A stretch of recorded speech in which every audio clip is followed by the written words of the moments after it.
अंगद द्वारा जब सुना लंका का सब हाल, बोल उठे सुग्रीव से सीतापति तत्काल।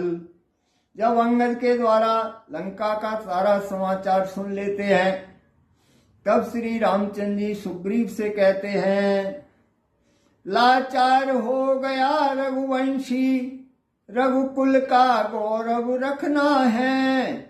मदमत्त हुआ है लंकापति, इसका फल उसको चखना है। हे सुग्रीव, अब तो सभी प्रयास करके देख लिए हैं, अब तो रघुकुल का गौरव रखना है। लंका का रावण तो अपने अभिमान में मद हो रहा है, इसलिए इसका फल उसको चखाना है। पड़ती है चोट मनुजता पर, शोणित की नदियां बहने से, पर आती है कायरता भी चुपचाप बार बार रहने से। हे सुग्रीव, अब मानवता पर चोट हो रही है, बार बार चुप रहना भी कायरता के समान होता है। असुरों का रक्त उछलता है, अपना ही नाश कराने को। छत्री की भुजा फड़कती है, पृथ्वी का भार मिटाने को। अगर राक्षसों के रक्त में उछाल आ रहा है, तो इधर भी रघुवंशी की भुजा फड़क रही है, पृथ्वी का भार उतारना है। धरती अधर्म की खूनों से जब खूब सींच दी जाती है, तब शांति सृष्टि रच कर दुनिया अपना सौंदर्य दिखाती है।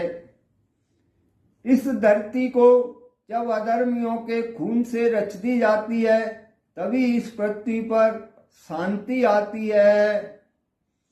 परिवर्तनशील जगत है सब, तो संघर्षण होना ही है। राघव अब रोक नहीं सकते, लंका में रण होना ही है।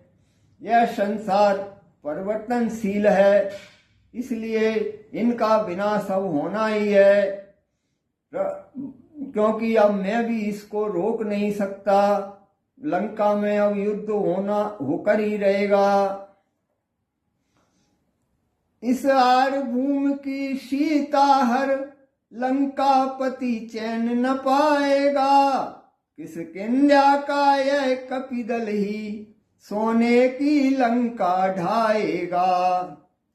सीता को हरण करके रावण अब चैन से नहीं बैठ पाएगा।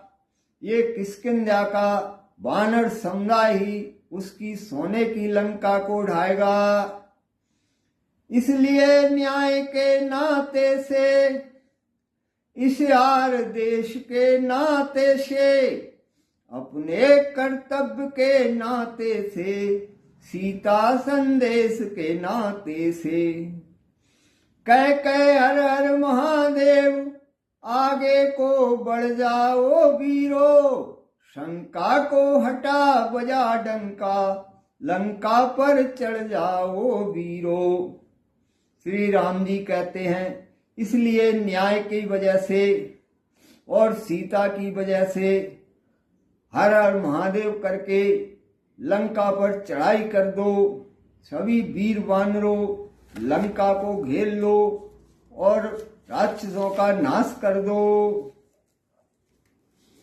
आज्ञा सुन कपिराज ने यूथप लिए पुकार, 4 विभागों में किया वानर कटक तैयार।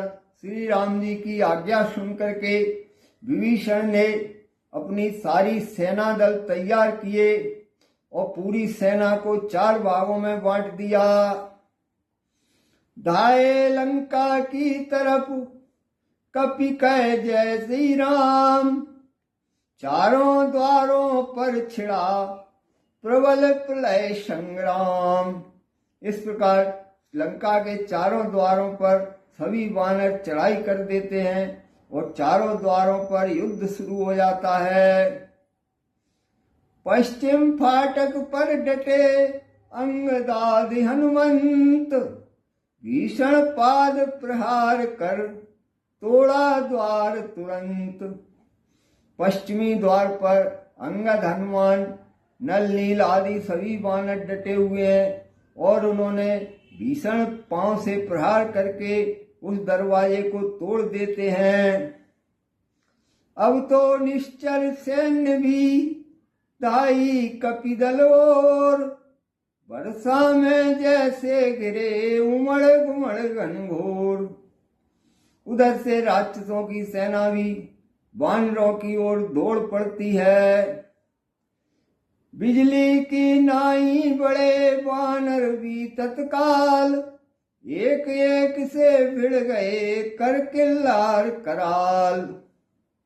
इधर बंदर भी बिजली की तरह से लंका के ऊपर चढ़ाई कर रहे थे और एक एक से भिड़ रहे हैं और तमाम किलोड़े कर रहे हैं, गर्जना कर रहे हैं।